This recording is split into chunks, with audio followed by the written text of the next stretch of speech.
बिस्मिल्लाहिर्रहमानिर्रहीम। अस्सलाम वालेकुम पाकिस्तान। नाजरीन, आप देख रहे हैं आवाज़ बहावलपुर न्यूज़ चैनल और मैं हूं आपका मेज़बान अहमद महमूद। नाजरीन, जैसा कि आप सब जानते हैं कि हम आप लोगों के लिए आज की शख्सियत प्रोग्राम लेकर आया करते हैं। आज मैं आपको जिस शख्सियत का तारुफ़ करवाने जा रहा हूँ, आप किसी तारुफ़ के मोहताज नहीं हैं। डायनामिक पर्सनैलिटी हमारे साथ मौजूद हैं।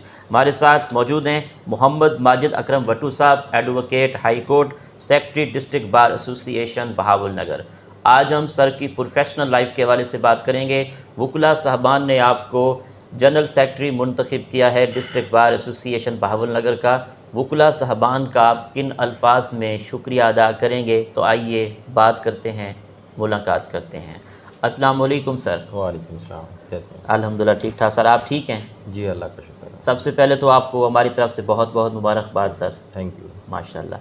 जनाब, आपने अपनी इब्तदाई तालीम कहाँ से हासिल की? तालीमी सिलसिला कैसा रहा? इब्तदाई तलीम समीला फाउंडेशन हाई स्कूल बहावलनगर से, माशाल्लाह। ग्रेजुएशन भी इधर से किया, LLB BZU से। उसके बाद लॉ को ज्वाइन कर लिया, प्रोफेशनल वकील 10 साल से तकरीबन खिदमत सर अंजाम दे रहे हैं इधर। माशाल्लाह। वकील बनने का शौक़ कैसे पैदा हुआ? आपको खुद शौक़ था या वालिद साहब ने कहा कि आपने वकील बनना है? नहीं, खुद ही शौक़ था। वालिद साहब भी सीनियर एडवोकेट हैं, 54 ईयर हो गए उन्हें प्रैक्टिस करते हुए। अच्छा। तो उनको देख के ही शौक़ हुआ। बड़े भाई भी एडवोकेट हैं, बाकी कज़न भी हैं, ब्रदर इन लॉ भी हैं, काफ़ी फैमिली में काफ़ी जो है लायर हैं, उनको देख के ही शौक़ हुआ। ठीक। माशाल्लाह, वकुला साहबान ने आपको सेक्रेटरी बार एसोसिएशन बहावलनगर मुंतखब किया है। वकुला साहबान का किन अल्फाज में शुक्रिया अदा करेंगे आप? मैं अपने सब दोस्तों का, अपने सीनियर्स का, स्पेशल अपने सीनियर्स का, अपनी बहनों का तहे दिल से मशकूर हूँ कि उन्होंने मुझ पे एतमाद किया और इतने ह्यूज मार्जिन से मुझे कामयाब किया। और मैं इंशाअल्लाह हर वक्त उनकी खिदमत के लिए कोशा रहता हूँ कि जो उन्होंने मुझ पे एतमाद किया, मैं उन पे पूरा उतरने की पूरी कोशिश करता हूँ। डिस्ट्रिक्ट बार एसोसिएशन बहावलनगर के क्या मसाइल हैं जिन पे आपका फोकस हो कि इनको हल होना चाहिए? डिस्ट्रिक्ट बार एसोसिएशन बहावलनगर में सबसे पहले तो एक यंग लॉयर्स के लिए बहुत बड़ा इशू चैम्बर्स का है। तो उसके लिए हम एफ़र्ट कर रहे हैं। इंशाल्लाह काफ़ी हद तक हमें कामयाबी हो चुकी है। अब जो नया फैमिली कम्प्लेक्स बना है वहाँ पर हमें काफ़ी प्रॉब्लम्स हैं, क्योंकि वो यहाँ से फासले पे है, तो आने जाने में ट्रैवलिंग पे बड़ी प्रॉब्लम्स हैं। फिर वहाँ पर अब जुडिशरी से बात करके 2 बारूम्स हमने अरेंज करवाए हैं, मेल बार रूम और फीमेल बार रूम। ये 2 बारूम हमने मिल गए हैं और इंशाल्लाह उसके नियर अबाउट हम चैम्बर्स के लिए ट्राई कर रहे हैं और जल्द ही इंशाल्लाह वहाँ पर यंग लायर्स को जो चैम्बर्स वहाँ पे प्रोवाइड कर दिए जाएंगे।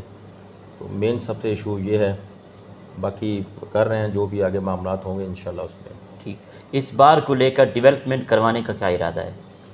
इस बार में हमारा मेन इशू जो है वो हमारी सोसाइटी का है, ठीक है। तो उसमें इंशाल्लाह हम वर्क कर रहे हैं।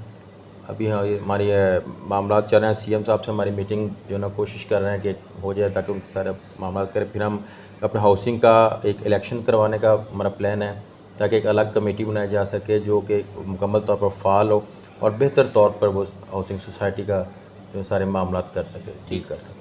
आपके दौर में डिस्ट्रिक्ट बार एसोसिएशन बहावलनगर में बार और बेंच के ताल्लुकात किस तरह चल रहे हैं? अल्हम्दुलिल्लाह हमारे जुडिशरी के साथ बहुत अच्छे रिलेशन हैं। बाकी यह है कि कुछ लोग होते हैं जिनके साथ अंडरस्टैंडिंग थोड़ा सा मुश्किल होती है, लेकिन अल्हम्दुलिल्लाह फिर भी हमारे मामलात बाकी बार्स की निस्बत जुडिशरी के साथ बहुत अच्छे हैं। जुडिशरी भी कोऑपरेटिव है, हमारे साथ हर मामलात में कोऑपरेट करते हैं। तो इंशाल्लाह अल्लाह बेहतरी करेगा। इसमें मज़ीद जो कमी है वो ख़त्म हो जाएगी। अब चीफ़ साहब भी चेंज हुए हैं, मैडम आले नीलम आ गई हैं, तो इंशाल्लाह मज़ीद इसमें बेहतरी आएगी तल्लुकात में। ठीक। इस बार की सियासत को किस तरह देखते हैं?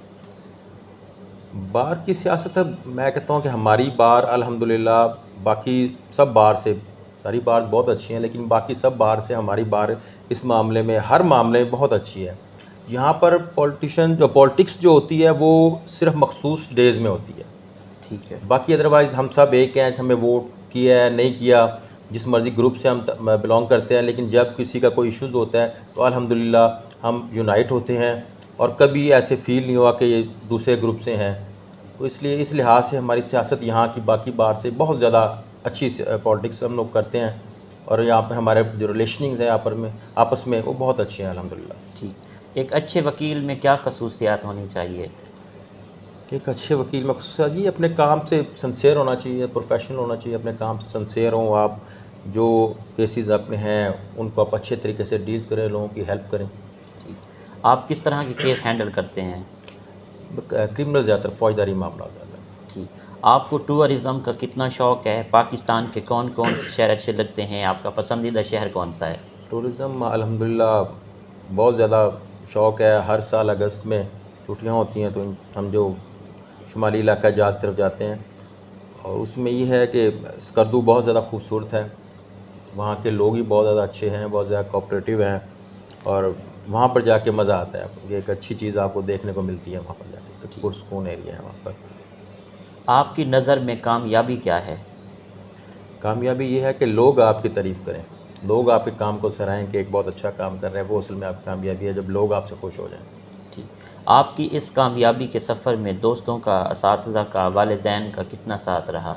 अल्हम्दुलिल्लाह सबसे मेन किरदार ही वालिदैन का होता है। जो आपको घर से एक ग्रूमिंग मिलती है जिससे आपको एक कामयाबी आगे होती है, और नो डाउट उस्ताद के बगैर तो पॉसिबल ही नहीं कि आप ऐसी कोई कामयाबी आपको मिल सके। और दोस्तों का भी एक बहुत बड़ा हाथ होता है आपकी कामयाबी में, वो आपका एक बहुत बड़ा सहारा होते हैं, मेन सपोर्ट करते हैं आपको सारे मामले में। कानून की दुनिया में आपके उस्ताद कौन हैं? कानून की दुनिया में मेरा उस्ताद मेरे वालिद साहब हैं। मैंने अपने चैम्बर से अपने वालिद साहब की सरपरस्ती में प्रैक्टिस स्टार्ट की थी। ठीक। आपको खानों में क्या क्या पसंद है? आपकी पसंदीदा डिश कौन सी है? खाने में करेले गोश्त बहुत पसंद है, कड़ी पकौड़ा बहुत पसंद है। ठीक। इन फ्यूचर इस बार को लेकर क्या प्लान है आपके? मैं आपके प्रोग्राम के वास्ते कुछ बताना चाहता हूँ। अब तक जो डेवलपमेंट्स हम लोग कर चुके हैं इसमें, जी वो ये है कि हमने खिदमत मरकज़ सेंटर 6 माह के अरसे में यहाँ पे बनवाया, खिदमत मरकज़ सेंटर। जी। उस पर हर तरह की सहूलत है आपको। वहाँ पर आपको ड्राइविंग लाइसेंस, वहाँ पे आपको FIR, और जितने भी खिदमत मरकज़ सेंटर पे जो भी सहूलियात थी वो हर चीज़ यहाँ पे प्रोवाइड हो रही है हमें। उसके अलावा इन फ्यूचर यहाँ पर हम लोग ATM मशीन लग रही है हमारी, इंशाल्लाह वो विद इन 10 डेज़ 15 डेज़ में इंशाल्लाह वो इंस्टॉल हो जाएगी इधर। फिर हमारे इधर लाइट्स का इशू था, वो इलेक्ट्रिकल पोल हमने नस्ब करवाए हैं। सिक्योरिटीज़ के मामला थे इधर, वो हमने सिक्योरिटी कैमराज जो हैं वो इंशाल्लाह सम डेज़ में वो यहाँ पर इंस्टॉल हो जाएंगे। तो और यंग्स के चैम्बर्स का इशू था, वो भी बात इंशाल्लाह हमारी तकरीबन कंप्लीट हुई पड़े अंदर चंद दिन में इंशाल्लाह हमने बुनियादें वहाँ पे बनानी है। तो इन फ्यूचर हमारा यही है कि ये इन सारे मामलात को जो कर चुके हैं तो ठीक है, जो बाकी रह गए हैं उनको अच्छे तरीके से करने की इंशाल्लाह कोशिश करेंगे। अच्छा जनाब, वकला साहबान को परेशानी का सामना करना पड़ता है जब वो पासपोर्ट बनवाने के लिए जाते हैं, तो पासपोर्ट के लिए कोई ऑप्शन है कि अपनी बार में कोई इस तरह का ऑफिस बन जाए कि वकला साहबान पासपोर्ट बनवा सकें? जी बिल्कुल, हमारी उनसे बात चल रही है, 2-3 मीटिंग्स हो चुकी है हमारी उनके साथ। अच्छा। तो हमने उन्हें ऑप्शंस दिए हैं कि जिस तरह उनके लिए भी आसानी हो, और हमारे लिए ज़ाहिर बात है उन्होंने एक अपना पूरा सेटअप यहाँ पर लेके आना है जी। तो उनके लिए भी प्रॉब्लम, तो वो सारे हम डिस्कस कर रहे हैं। वो इंशाल्लाह विद इन डेज़ हमारे मामला तय पा जाएंगे, या वो एक ऑफिस अपना इधर बनाएंगे या फिर उधर हमारे लिए डेज़ फिक्स कर देंगे। ठीक है, 1 डे फिक्स होगा कि जिसमें सिर्फ वकला साहबान, क्लर्क साहबान और जो अदालती अमला या एहलकारान हैं हमारे अदालत के जी, उस दिन, या उनकी फैमिलीज़ वकला साहबान की जी, वो उस दिन इंशाल्लाह बनवाएंगे। वो आजकल में इंशाल्लाह हमारे साथ तय हो जाएगा। और इसके अलावा इधर यूटिलिटी स्टोर पर एक दिन फिक्स हुआ हुआ है हमारा। अच्छा, वो भी आज हमें फाइनल बता देंगे कि वहाँ पे 1 डे हमारा फिक्स है कि जिसमें सिर्फ वकला साहबान, हमारे क्लर्क साहबान और जो हमारे एहलकारान हैं अदालत के जी, वो वहाँ पर सिर्फ जो ना वो परचेज़ कर सकेंगे जाकर। ठीक। आखिर में सुनने वालों को, देखने वालों को, वकला बरादरी को as a secretary district bar association Bahawalnagar आपका क्या पैगाम है? मैं अपने सब दोस्तों को ये पैगाम देना चाहता हूँ कि आप जो भी केसेस अदालत में लेके आएँ, हमेशा अपने वकील को फेयर बात बतानी चाहिए जो सच्चाई पे बिल्कुल सच हो। उसके बाद हमने मामलात को डील करना है, और कोशिश करें कि आपका रवैया आपके वकील के साथ, अदालतों के साथ, अदालती एहलकारों के साथ अच्छा रहे, और कोशिश करें कि कोई ऐसी मामलात ना हो, कोई लड़ाई झगड़े वाले मामलात ना हो, कोई आपको अदालत में आना पड़े। बैठ के जो मामलात हल हो जाएँ वो ज़्यादा बेहतर होते हैं, और हमेशा हक़ का साथ दें और सच्चाई का साथ दें। बाजिद साहब, एक सवाल यहाँ पर करूँगा कि एक वकील को केस की तैयारी किस तरह करनी चाहिए? एक वकील को प्रॉपर तरीके से अपना केस स्टडी करना चाहिए। जो डॉक्यूमेंट्स आपके पास हैं उनको लेके चलें और उन पे अच्छी तरह अपना प्रॉपर केस तैयार करके आएँ। जो डॉक्यूमेंट्स आपको आपका क्लाइंट दे रहा है, आपको उस पर मुकम्मल गिरफ्त होनी चाहिए। आप हर चीज़ को पॉइंट आउट करें, रात को नोट करें, उनकी नोटिंग बनाकर आप आएँ, ताकि आपकी वजह से आपके क्लाइंट को कोई नुकसान ना हो सके। जी सर, बहुत शुक्रिया। Thank you very much. जी तो नाजरीन, आपने आज की शख्सियत प्रोग्राम सुना। एक नए प्रोग्राम में मुलाकात होगी, तब तक अल्लाह हाफिज़, अल्लाह निगहबान, पाकिस्तान जिंदाबाद।